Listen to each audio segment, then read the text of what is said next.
Are they gonna bail you out or just run you around? They said you should have a house the American way. Well, hi folks, this is Jack Spirko with the Survival Podcast. Welcome to an episode of Friday Flashbacks. After 15 years and hundreds of interview shows, we decided to run them as flashbacks every Friday. Beginning with the oldest of them and going forward. There's a tremendous library of wisdom in all the great interviews we've done over the years, so sit back and enjoy. Whether this is your first time or even your second time around with today's episode, I'm sure you will enjoy it and learn a lot from it. And remember, you can help support the Survival Podcast and the work we do just by becoming a member of the Survival Podcast Members Support Brigade. If you do that, you'll get access to over 70 awesome discount codes on products and services you likely already use. Things like seeds, cannabis products, food storage items, custom roasted coffee, and even cool stuff like ammo and moonshine stills and more. So support the show, get all your money back and more. Just go to thesurvivalpodcast.com and click on members to learn more and sign up. Now let's get into today's Friday Flashback.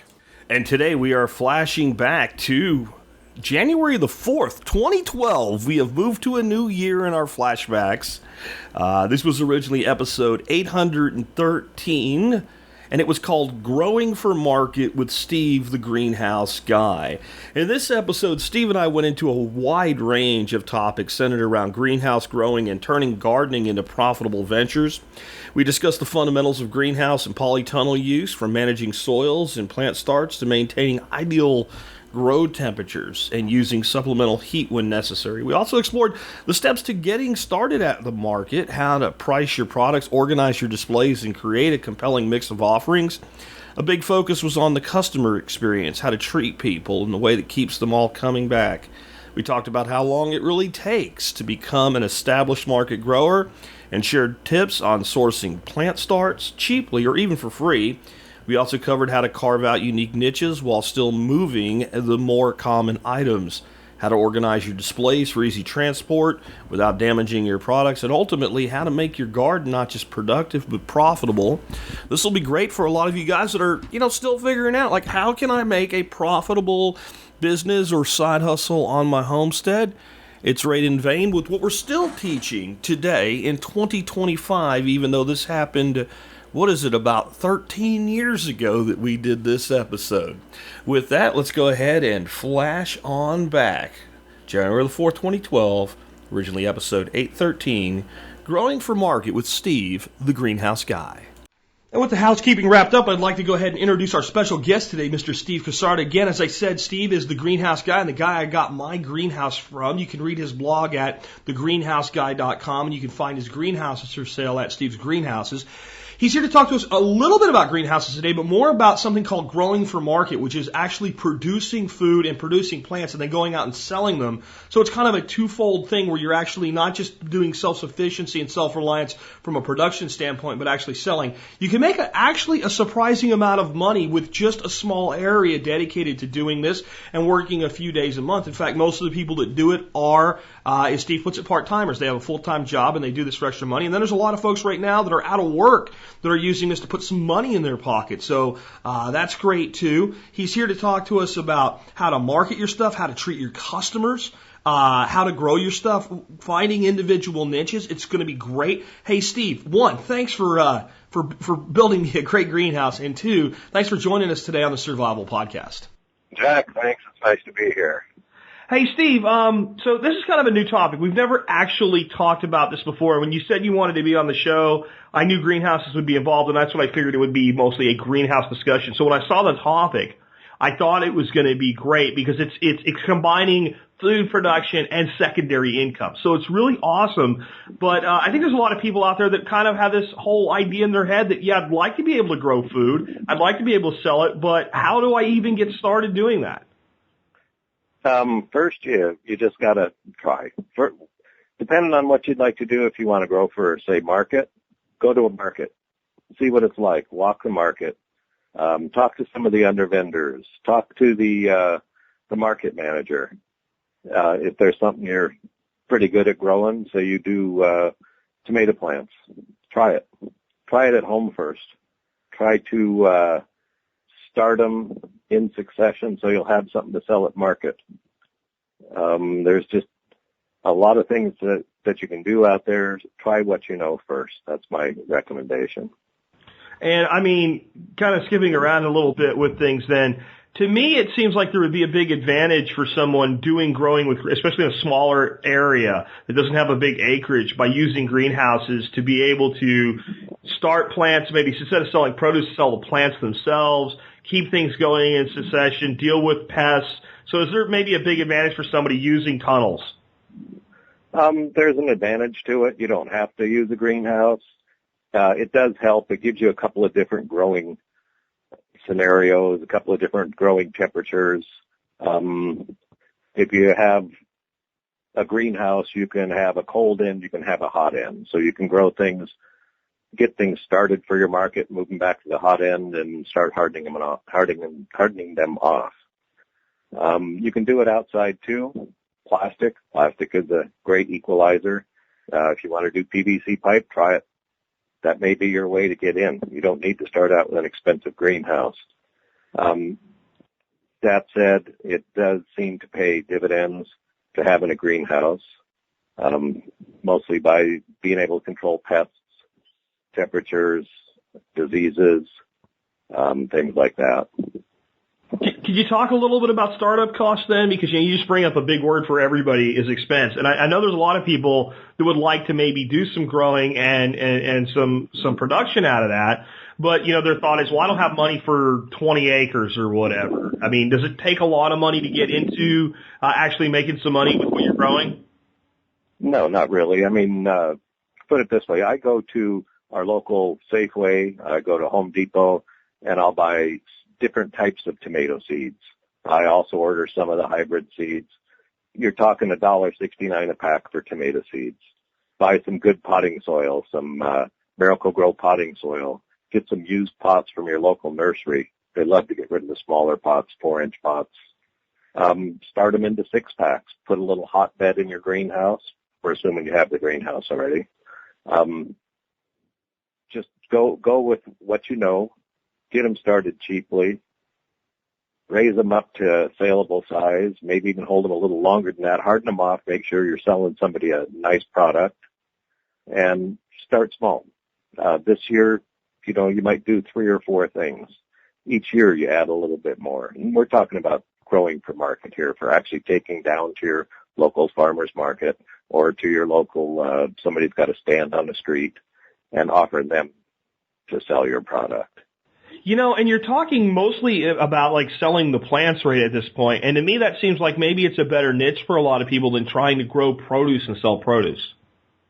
Plants is early. Say you do 200 tomato plants and 150 zucchini and 40 pumpkin plants. You take those to market over the course of the early spring or mid-spring. You sell only half the tomatoes, most of the zucchini, and very few of the pumpkins.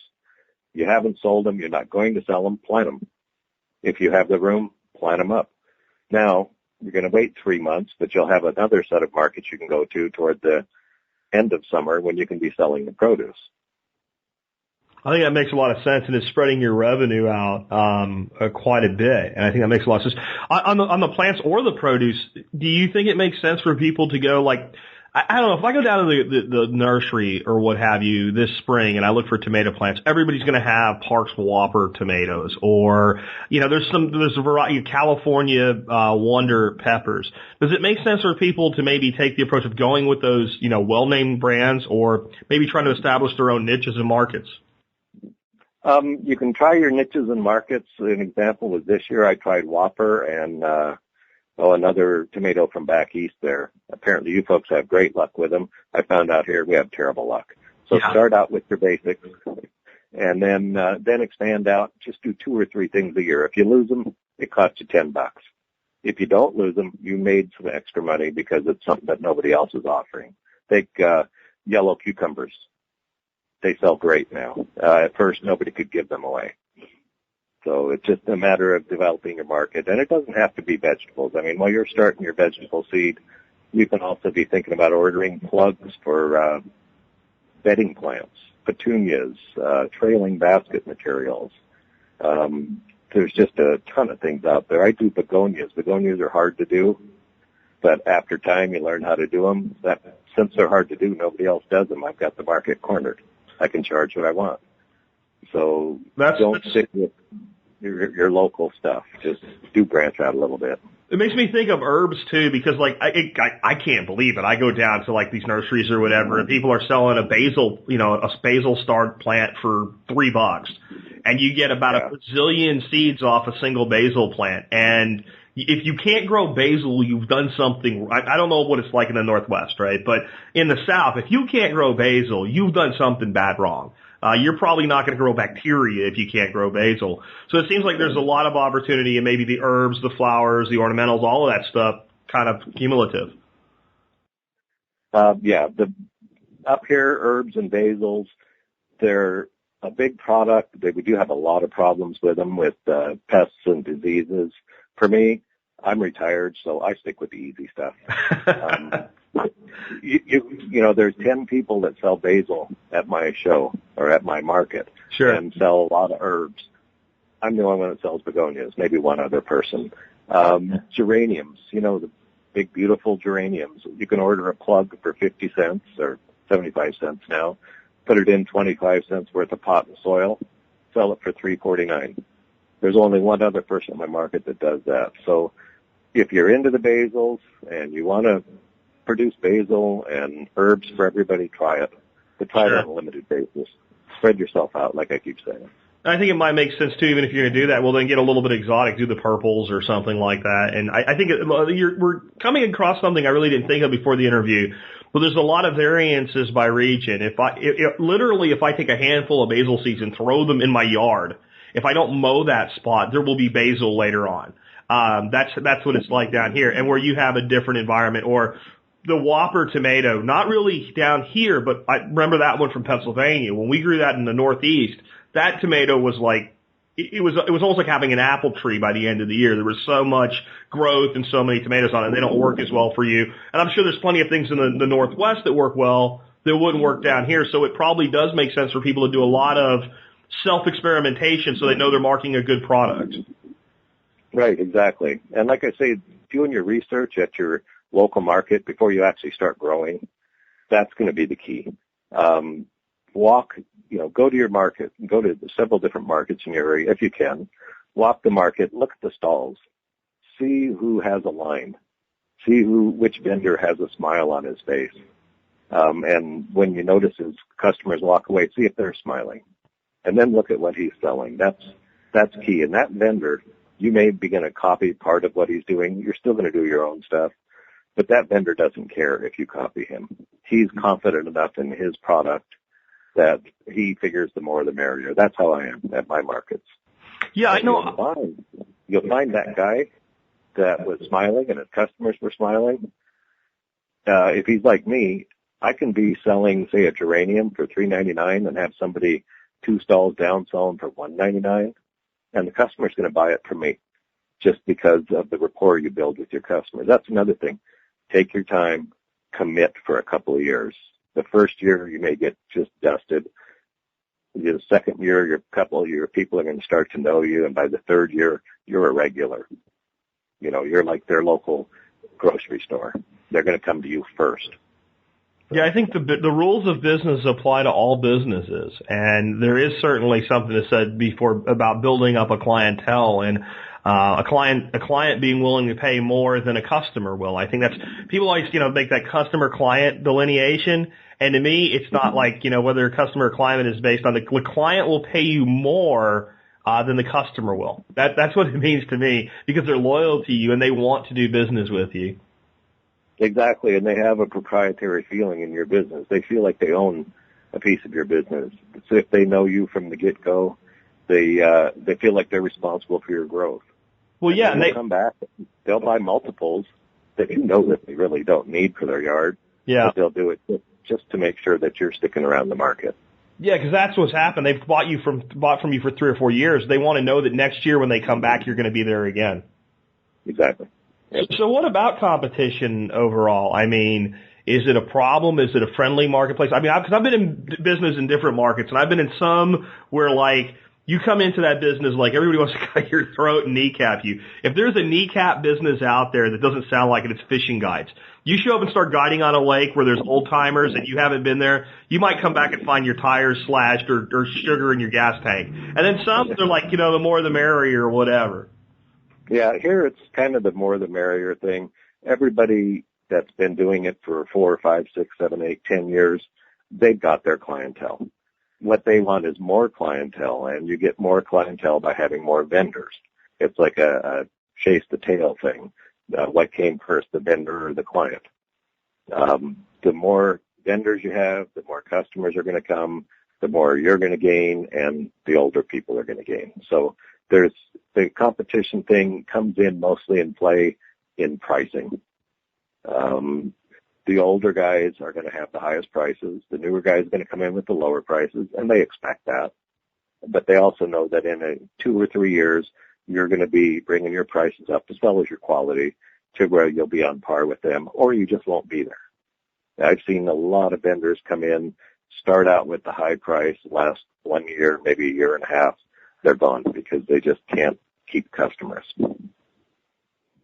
Yeah, I think the rapport is huge too, because like I went down to the farmers market down here not long ago, and there were some people there that were, I don't really want to say like anything negative, but they were almost like calling to people as they were walking by and like trying to haggle. It almost felt like an Asian market, like over in Singapore or something, and they weren't doing real well. People were there all laid back and lots of retired people shopping at farmers markets are there for a different reason than they go to supermarkets. They're not just there to go buy something and leave. They're there for the experience. And I think you kind of need to become part of that experience if you want success. Oh, you do. I mean, you're sharing with the customer your passion for what you're doing. And for me, I don't know, most of the vendors there, it is a passion. They aren't doing it because they're getting rich, because you're not going to get rich. You can make good money at it, but you have to be there for the customer. You have to catch a customer's eye. You always have to be nice, period, to a customer. There's no being partly nice. The nicer you are, the better they're going to respond.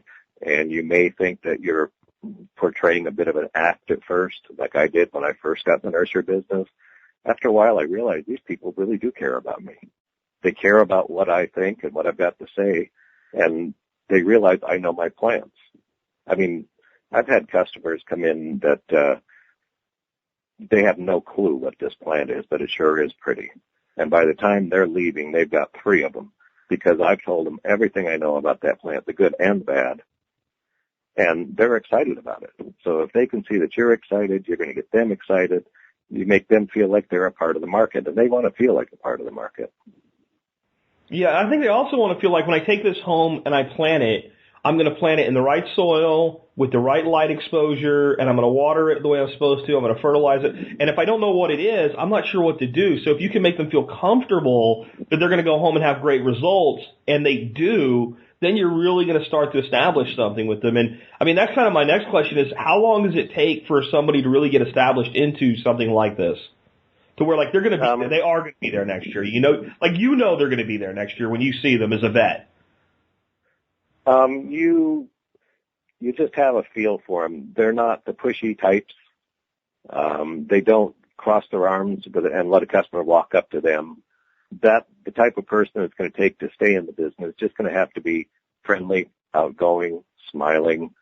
They have to have that passion, and passion shows on their face. It shows in their products. That's just all I can say is the passion. That word's overused a lot, but the people a lot of the vendors I know, they're there for that passion. Like I said, it's definitely not the money.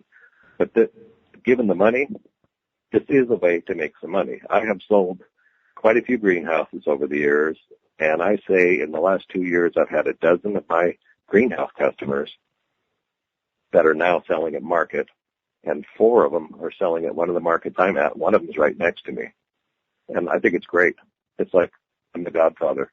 I get the people in just by showing them my passion. Yeah. They seem to gain some passion. And then I've heard, like the guy sitting next to me, how he interacts with customers. He interacts the same way I do.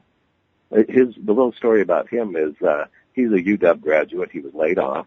He lives just about 2 miles from me, bought a greenhouse, asked for suggestions. I told him a few things. And lo and behold, the very next market, he's sitting 2 stalls over from me selling Walla Walla sweet starts, onion sweets or starts.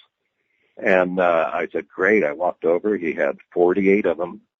And through the course of the market, I've sent people down to him. That's another thing vendors do, is they send, if you know somebody down there's got it, you'll send them down there rather than have them walk away. So I sent him down to him to get the Walla Walla sweets. I go back and see him at the end of the show or the end of the day. I said, Doug, you did great. You got wiped out. I said, what are you bringing next week? He says, that's all I had. Oh, so wow. He had anticipated selling 48 of them over, say, the next 3 markets. He sold out in the first day. Wow. So it is a potential moneymaker. Like I said, not rich, but you're going to pay your costs. You're going to have it's also a lifestyle. So. Well, it's definitely going to build community with people. I mean, you have people that you could lean on in your area, and they know they can lean on you if you guys need each other. And that's a huge part of the whole prepper mentality.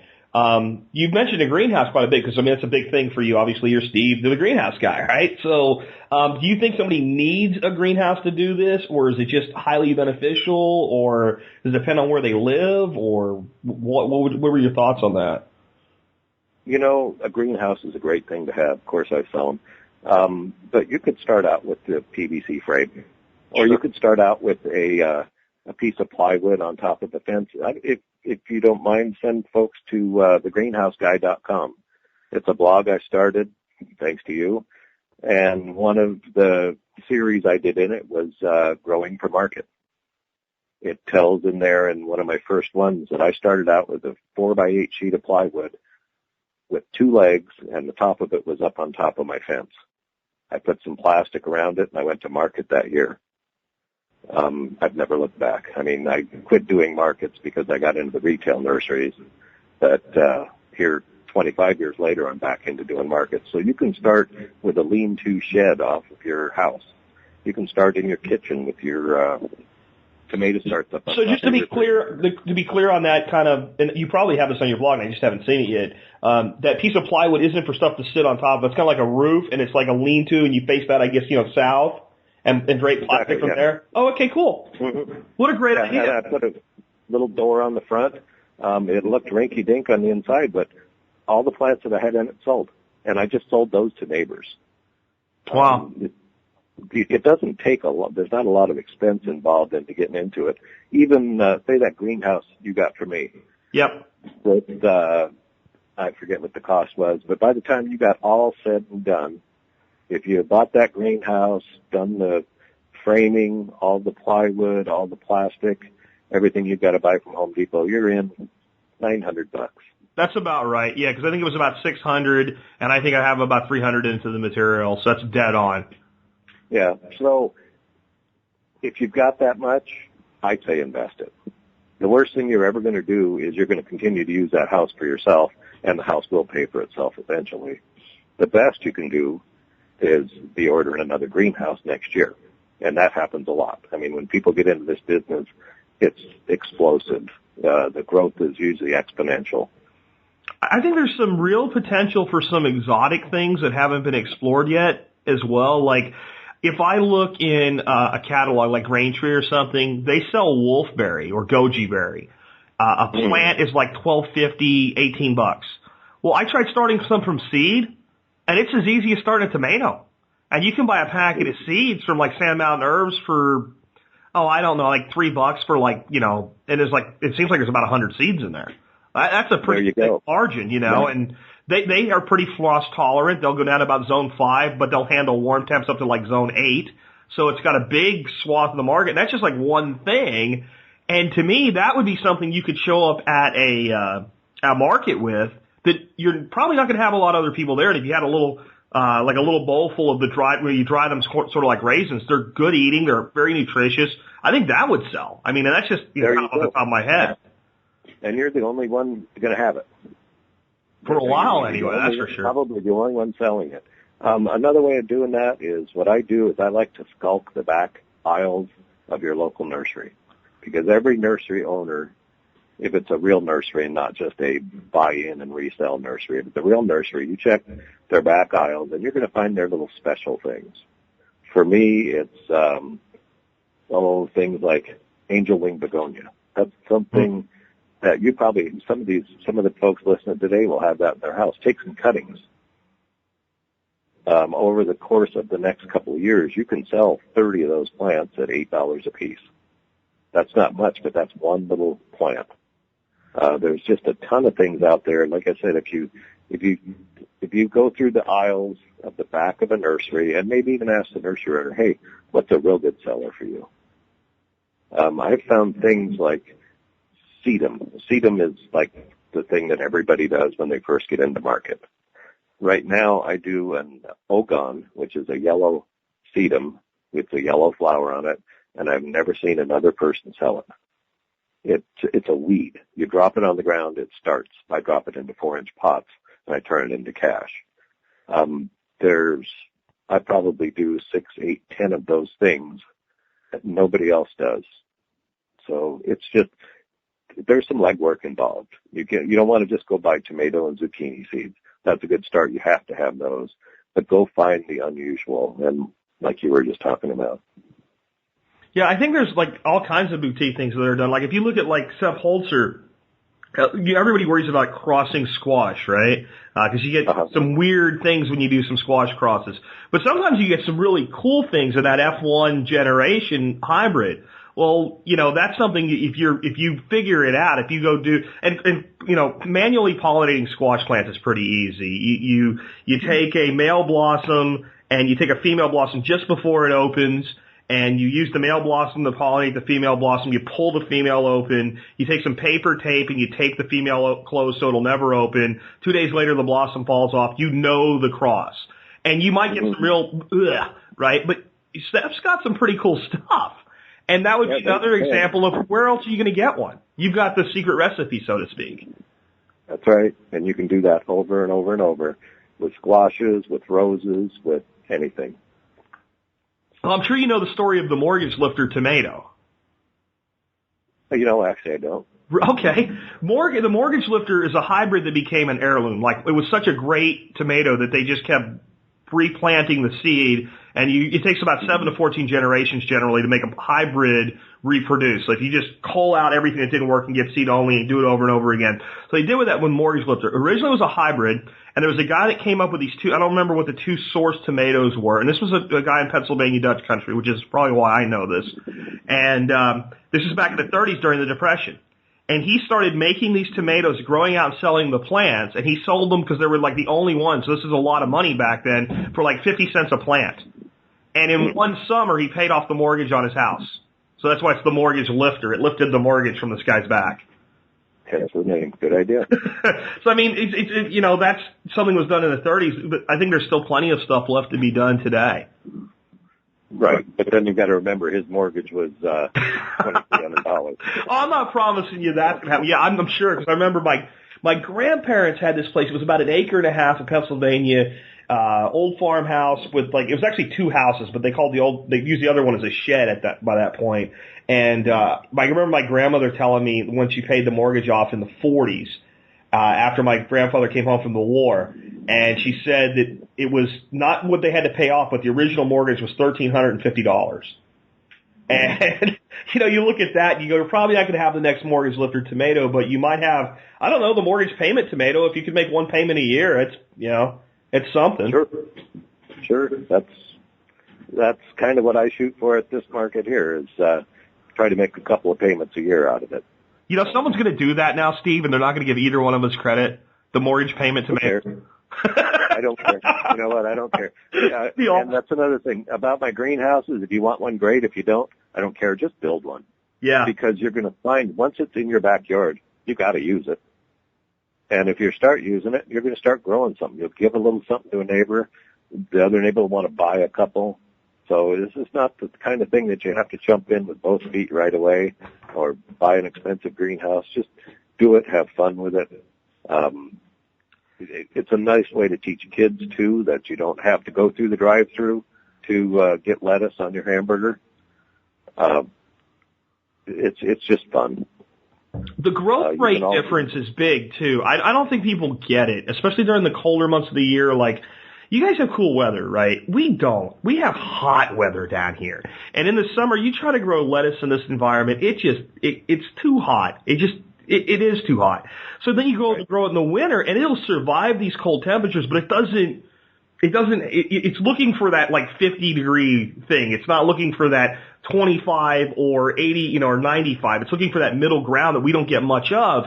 But you take that cold temperature and you go with a greenhouse. Like, I don't know if you saw the videos I did with the lettuce in my garden with all I did was put a fish tank over them. But the growth rate was like 6 times the stuff sitting right next to it. Yep, I've got that sitting in my greenhouse right now. I take a trough, like a 6-inch deep, 16-inch long, 8-inch wide plastic trough planters, and I'll plant 4 or 5 of those up with lettuce so that I can harvest this leaf lettuce over the course of the winter. I've got radishes going right now, cauliflower going right now, carrots, Walla Walla sweet onions. These are all things you can do in a greenhouse, and I'm only at 40 degrees. 40 degrees? So, what did you say the temperature was? Beg pardon? Yeah, about 40 degrees at night. Oh, 40 degrees at night. Yeah, we had our first really cold night last night. It was like 24. Everything I had made it. I don't have anything that's really frost sensitive right now going on though. But even my stuff in my garden beds, I've got some broccoli and cabbage and stuff in the beds, and they all made it. The cover crops all made it. It's amazing when plants are healthy how much more tolerant of stress they are than when they're not. Right. Yeah, the 40 degrees I was talking about was my heated temperature outside. Oh. In the 20s. Okay, there you go. I was like, 40's not that bad. Okay, I got you. So you're about 40 inside during the day. Are you using any kind of supplemental heat, or are you just using solar residual or? I've got the house that I use now primarily is a 10 by 40. So I've got a 220 volt, 4,000 watt electric heater.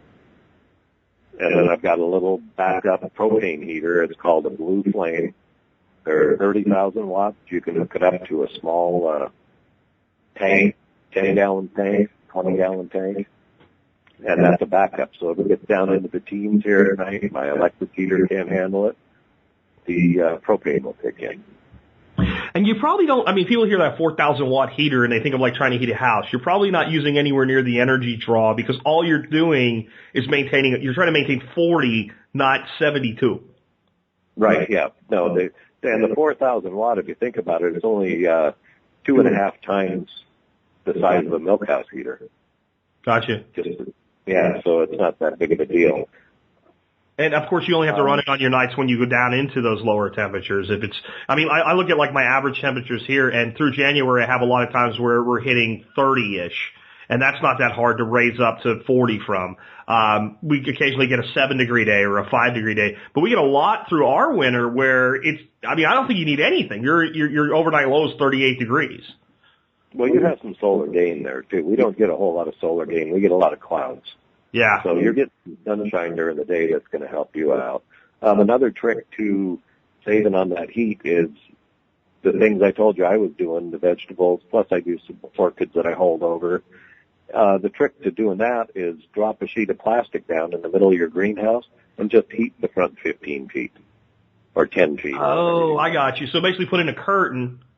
Right. And all your lettuce, your onions, your brassicas, your things like that, they couldn't give a damn if it's 20 degrees. They're in the cold side. Oh, that makes perfect sense.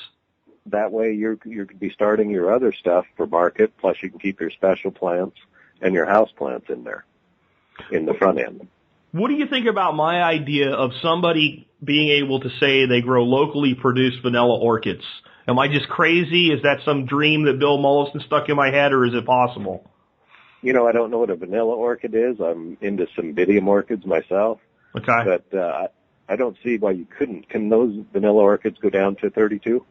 The rate, that would be edgy. That's like the death zone right there. It's right at freezing. They fall out. Probably could handle 32. Probably not going to handle 30. But they're just an orchid, basically, that produces the vanilla bean, right? So they take some, you have to kind of manually pollinate them to get good production. But to me, I've always thought that, especially with like a true glass house, south side of a house, supplemental heat, and to then niche market that. Like if I did that, I wouldn't be down at a farm. I might sell some of it, but what I would want to do then is find like a local brewery and say, why don't we do a winter ale with locally produced organic vanilla bean and really, because that's something that's going to sell in a 22-ounce bottle for $14, right? And you don't need a lot of vanilla to make a fairly large. So something like that, I've always thought there's like a niche for something to be able to say, because people are sort of value that locally produced label a lot. Another little niche that values that locally produced label is hospitals, nursing homes, schools. You don't have to sell at a farmer's market. If you can prove that you can produce something, a lot of these people are willing to buy it from you, and then they can in turn say it's locally grown. So they get a feather in their cap, and they usually pay pretty well. So it's probably some of the easier stuff to grow sells for some of the best money. I mean, like I don't know of anything that I grow that's easier than salad greens. Good right. Salad green mix with mesclun and, lettuces and arugula and all that, baby spinaches, small chard, amaranth tossed in there. You almost basically what I do is if you go to like a pizzeria, like the old style pizzerias where they have the jars with the like red pepper in them, I just like mix a whole crap load and throw it in a jar like that. And I just spray like I'm grass seeding into a trough, and that stuff just grows. I mean, you can't stop it, and people pay well for that. A little bag of salad mix is $5 at the grocery store. The more often you cut it, the faster it grows, too. And I like your idea with the trough. So you start at one end, you cut today's, and by the time you get back to the beginning, it's come again. Yeah, well, I use 4 troughs. The trough might last me 3 days. Then I'm into the next trough, and the next trough, and then by the time you get back to the first one, you're all grown back up again. I was thinking about, have you seen Larry Hall's stuff he's done with the rain gutters? Yes. I was thinking about taking like 2 sticks of rain gutter because I got the 20-foot greenhouse from you. There's 20 foot along one side. That's your lettuce trough. One rain gutter on top of another rain gutter takes up a few inches. And I mean, you just have this long line of lettuce. And by the time you got to the end, man, you can grow a lot of lettuce in a 20-foot, 4-inch, rain gutter. And what I find, though, here in the Northwest, I don't know how it is for you, is we've got to get our, so I do leaf lettuce in my troughs. Yeah. You have to get that going by mid-October, or it just struggles all the way through. The aphids get a chance to attack it and grow it quickly. So, yeah, that's something. I don't know for you if you can plant it any time, but I can plant it right now, and as long as if I plant it right now, I would want to hopefully hit a week where we get those weeks that are consistently in the 50s, and it's not too hard to do. And once I can get it going, no problem. It just doesn't get that cold here, and our days start. Everybody's do, but our days really start to get longer right now. And you're right, we don't get a lot of shade. We get a lot of good solar exposure this time of year. There's parts of my yard that get sun now that almost never get it in the summer.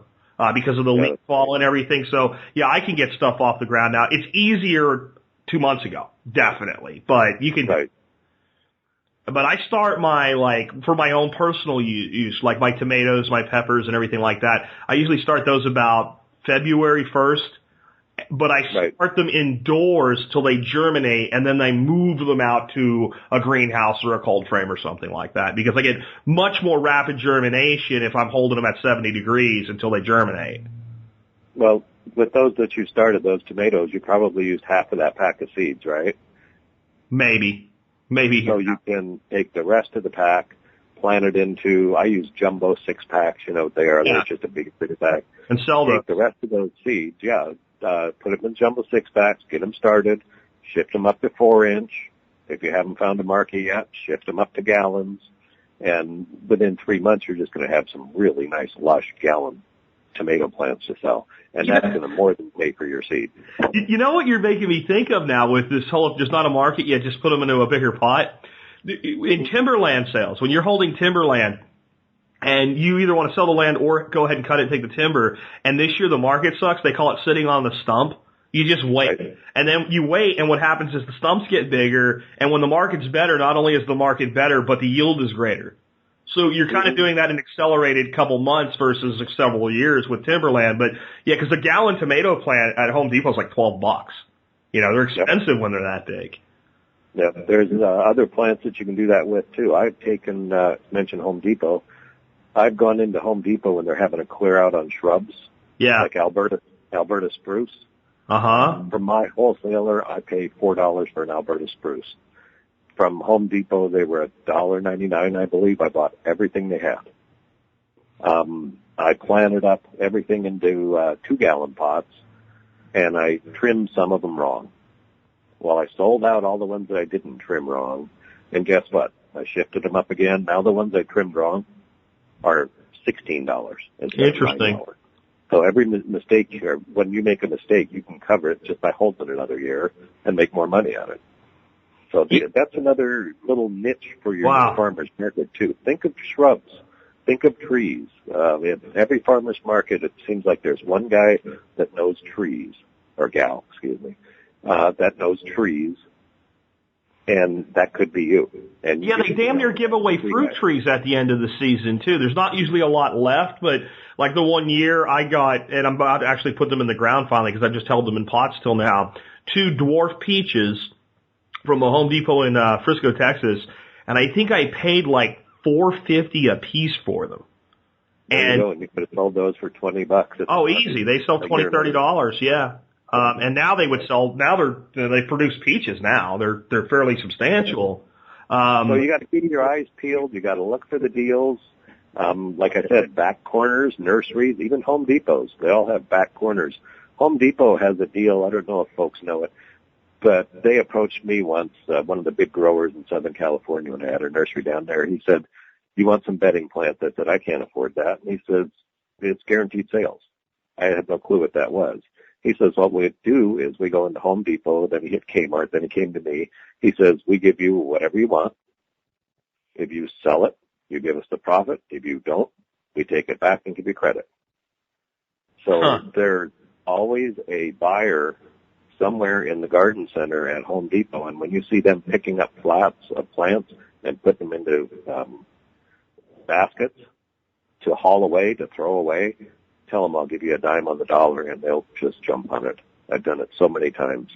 You take that plant home, cut it pat, put it in a bigger pot, and make 10 times your investment. Wow. So, yeah, I'd never even heard of anything like that before. Look around. You'll see usually there's a basket with stacks and stacks of flats in it. Yeah. It's stuff that the vendor is taking back because it didn't sell. And to Home Depot, it doesn't matter. They didn't pay anything for it. I got you. So, but if they can make a few bucks on it instead of sending it back, then they're much better off. Well, actually, it's the vendor that's going to give it to you. Oh, yeah. Yeah, okay, I got you. They can't give it to you. Home Depot cannot give it to you, but their vendor is responsible for coming and calling and removing all the stuff. So it's the merchandising rep that comes out there that you want to deal with. I got you. And they'll be there most every day during the spring and summer. Sure. You'll see somebody there from one of the two merchandisers. So, yeah. So they know if I have to take this back and this location here didn't sell, and if I take it down the road, they're probably wanting to send some back too. It's not going to sell this year, but I can give it to this guy at a discount. We, protect ourselves from a loss, and he can go take it into his niche market and do something with it. Sure, and if you can build a reputation or a rapport with that merchandiser, they may call you and say, I'm going to be there Tuesday when I clean up. And they don't take the stuff from Home Depot and try to clean it up and resell it somewhere else. It goes from Home Depot to their trash pile at the back of the nursery, period. Wow. Huh. So that's called guaranteed sales. There's an insider piece of information, folks. It's probably there for anybody to discover, but if you don't know, you don't know. That's very cool. Pretty shocking. Yeah, but I guess it's the way that they make sure that they get inventory out. Right. Mm-hmm. Yep. So, when somebody's doing this and they get what you would consider established, what's a reasonable income that you could expect to make? And I know that could be, because if somebody asks me as a podcaster, what's a reasonable income? Well, for some people, $10,000 is great. Other people can make $500,000 a year podcasting, you might end up somewhere in the middle, right? But I mean, what's a reasonable, like, you're probably making enough that it's worth your time and it's probably sustainable, that type of thing, kind of on an annual basis? Sure, it's going to be worth your time. It's going to be worth your investment. Even if you do have to buy a greenhouse, say that greenhouse that you spent $1,000 on, it's going to pay for itself in a couple of years. But like I said, you're never going to get rich. You can, say a typical day for me in, early May, before my baskets are ready, but I'm doing begonias and geraniums and a few combos. A typical day would be $600-700. That's pretty decent. That would be a Saturday, and the Sure. day before on Friday at another market, I probably made $450-500. Okay. And then you've got your Mother's Day weekend. You can count on, and I've been doing this a while, but I can still count on $1,500 for that Saturday, and that's 5 hours. You've got a lot of labor involved at home and a lot of prep work. You've got to have everything to have a booth at a market. You don't just walk in and put it on the ground. Sure. But yeah, there's money to be made at it. Well, that's an interesting thing you brought up. How about that? What does a person need to think about? Because if you're selling a significant amount of volume, you're not just going to throw it in the back of a Jetta and cruise out there. You need maybe some table space that you have to provide for yourself. Any kind of like whenever I do trade shows, there's always some level of production value to the booth. I mean, what are some of the things that people need to be thinking about beyond just I've got plants I want to sell? Well, you got to have a display. I'd like to start with the easy up tents. Those are nice. Have one of those. Have some weights to hold it down. Have a couple of the tables, the folding tables from Home Depot. They're $40 for a 2-foot by 6-foot table. A couple of those so that you got the product up close to the customer. Decide what you're going to have. Are you going to have hanging baskets? Are you just going to have vegetables? A couple of the other little things have bags, have boxes, have price tags, have a bench with stuff on it, have a bench with special stuff on it, have your bench with everyday stuff on it. There's just a zillion things to learn. Best way to do it is go to the market and just stand there and stare at somebody's booth. And when you get to see that person and they're slowed down, go talk to them. Yeah. They don't mind telling you. They really don't mind. Because one of the things I'm thinking of now is okay, if I was going to bring a couple hundred pumpkins to a market, I could literally just fill them up in the back of my pickup truck and take them down there. With plants, I've got to be concerned that I don't damage them. That's what sells, is the plant looking good and healthy.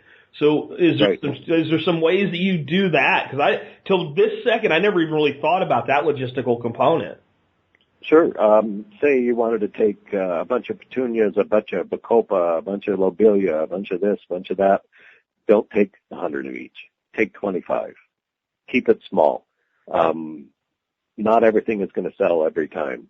So just take as broad a range as you can. Only take your best materials, your best pumpkins, whatever you're taking. You said you had 100 pumpkins. Don't take them. You're only going to sell 30 anyway. Sure, and I'm being ridiculous. I'm just thinking of if I had a whole bunch of produce, I could, few boxes, back of the truck, gone. But I got to be a lot more careful stacking. I can't stack plants on top of each other. Well, I can, but I got to be creative about how I set that up. Well, you find the old wooden boxes, and put them in the boxes and stack the boxes. Gotcha. Or then you put your tables across the tops of the boxes. I use a van. I have just a few shelves in there, and I can slide my flats along that shelf. I can put 28 flats just in 1/4 of my van, and then I've got room for hanging baskets, patio pots, and busy season, like before Mother's Day, I take a trailer as well. You can do it, like you said, though, in your Volkswagen Passat. Sure. You just have to plan it right, and take less. You're only taking your Volkswagen Passat, so you don't need 4 tables. Yep. And take fewer product. Or if you live really close, maybe take 2 trips. But yeah, I think somebody with a pickup or a van could probably pull this off at any scale, because you're not going to sell everything. I think that's another thing I've seen with people at trade shows in other, different than a farmer's market, but the same for the newbie, where they bring so much merchandise. And you're not going to sell it all, especially like your first couple appearances. And my thought is if you only bring a little bit and you completely sell out, that's awesome because you should be getting a bunch of people's names and emails and telling them you're going to be there next week and what do they want. And then your market kind of tells you what your inventory requirements are. Otherwise, you end up, and the other thing is like if you end up with like just stuff full of stuff where people can't move around and see all of the different options that you have for them, it also kind of makes them feel like, well, nobody's buying from you. Right. Yeah. Yeah. And you mentioned email addresses. Have a card. Have a business card with your email address on it. I don't know. I'm not big on collecting people's email addresses. I think that's a little overboard for when you're first meeting them. But have your card there, and if you've got a website, so much the better. You can kind of show what you're going to have at market this week. Have you ever done anything with pre-ordering for your existing customers? Like, we're going into spring now and, there's always a high demand for begonias, and do you want to pre-order or maybe not even pre-order, but like just reserve, even if they don't give you any money right away? Yeah, at the beginning of the season, I'm kind of known for a really nice trailing begonia basket. It will trail down 3 feet. It's just awesome. You might see it on the greenhouseguy.com. I've got some pictures of it on there. Those, when I get to market, people that bought them last year will almost all come back to you and want the ones they bought last year plus 1 or 2 as a gift. So yeah, always an offer. I don't take those begonias until later in the year, but everybody knows I do them. So they're pretty much, by the time I take them, they're already all ordered. Very, very cool. So, I guess, one of the things we need to do is drive home how big of an impact this can have on an average person's life. Because, we talk about self-sufficiency here, and I know it's really a big thing for you to help other people become more self-reliant. And you're not talking about getting rich, but, is it reasonable to say somebody could make $10,000 a year doing this? Oh, yeah, easily.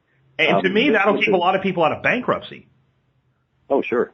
Yeah, that's the reason I'm doing this is to help people that are out of work. And it's just there's not a better feeling than seeing these people there making money.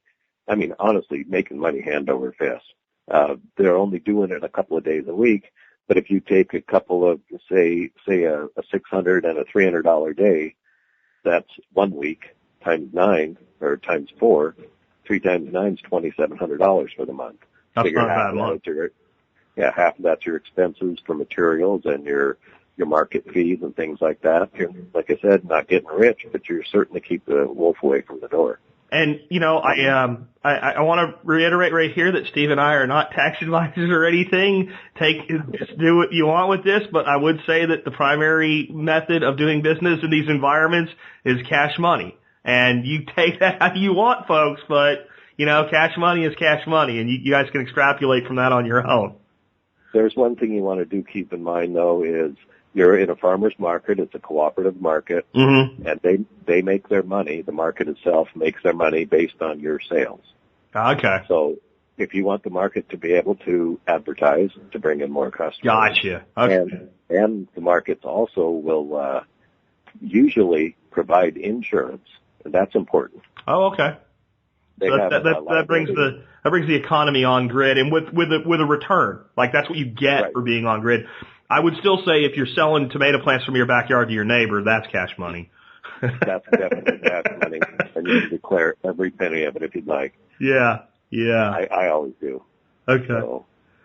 Well, my other thought is, so you talk about people being out of work doing this, but this is something a person could do part time if they have a 9-to-5 job. Sure. We have probably half of our vendors work 9 to 5, and they come on Saturdays. They also spend a couple hours a night out in the greenhouse. Or, it doesn't have to be all greenhousing. Are you a baker? Because the bakers seem to make the best money at our markets. The guys that make trellises and birdhouses, they kind of struggle. But if you have coffee and baked goods, for eating right there at the market. We had a girl that used to make elephant ears, the small ones. And she had a line 5 hours out of the day. Her booth was just completely lined up. For elephant ears? You don't have to go plants. Beg pardon? She said she was doing what? Elephant ears, the small, what the big elephant ear is? It's a big pastry. Okay, yeah, you see, you're confusing me because I'm thinking of elephant ear like the plant. Oh, yeah, no. No, it's a pastry, no, okay. An elephant ear with sugar, brown sugar on it, so. But yeah, there are other things to do. Some people sell services too. It's one thing you have to check out with your market manager though, and with your state. Some markets only allow produce and plants. Some allow anything that's handmade from nursery products. And some are just like flea markets. You can do anything. Yeah, we just had kind of a growers and displayers revolt at ours, where they were trying to push it down to only produce, and home baked foods, basically. That was it, and nothing else. And right. A lot of the growers that's all they did, even they revolted because they're like, well, exactly what you said. When we have more people here and more stuff to look at, more people come. And they don't want it to be like a flea market or anything, but kind of some of the stuff you said, like allowing people to like market their service. And like one of the things that one of the growers is doing is if you want rabbits, you can reserve them with them there, and then you go to their farm and pick them up.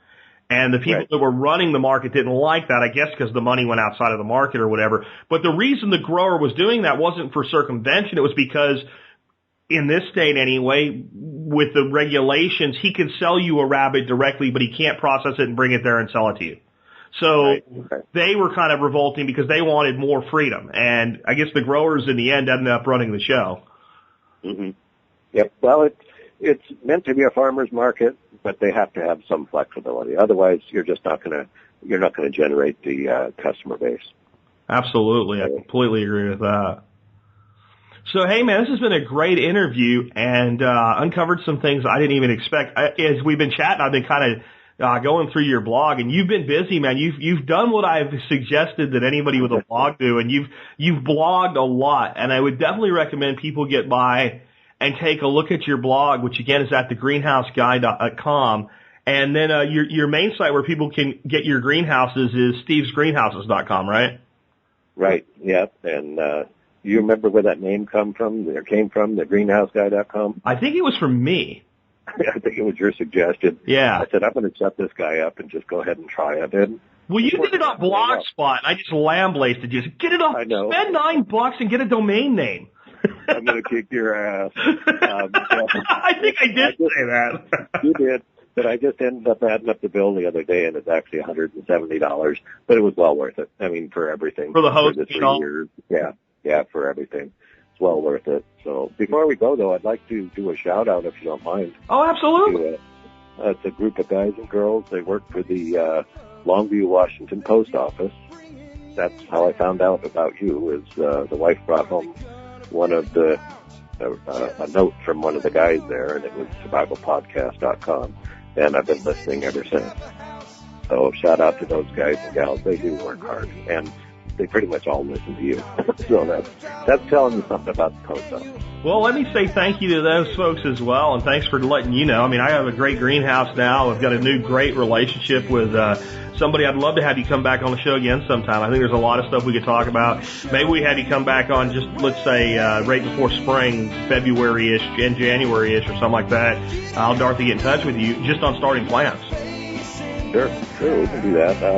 I do a lot of stuff from plugs. I can fill people in with resources on how to pick up plugs and liners and how to get a vendor or a broker. I got a passion for the business. I'm willing to share it all.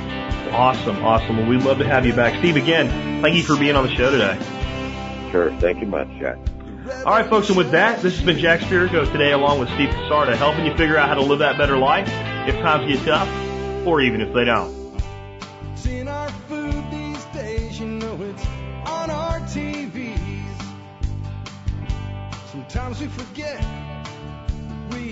Well, thanks for tuning in to this episode of the Survival Podcast Friday Flashbacks. If you enjoyed today's show, please consider becoming an MSB member. Just go to thesurvivalpodcast.com and click on members to learn more. You can also support our show by going to TSPAZ, that's TSPAZ, tspaz.com. Anytime you shop online, and while you'll support us no matter what you buy, you will find over 500 reviews of items I have personally tested and vouched for. And to stay in touch with us and never miss anything, follow our channel or our group on Telegram. You can find links to that and all our social media options. Just go to thesurvivalpodcast.com and check the show notes for any episode.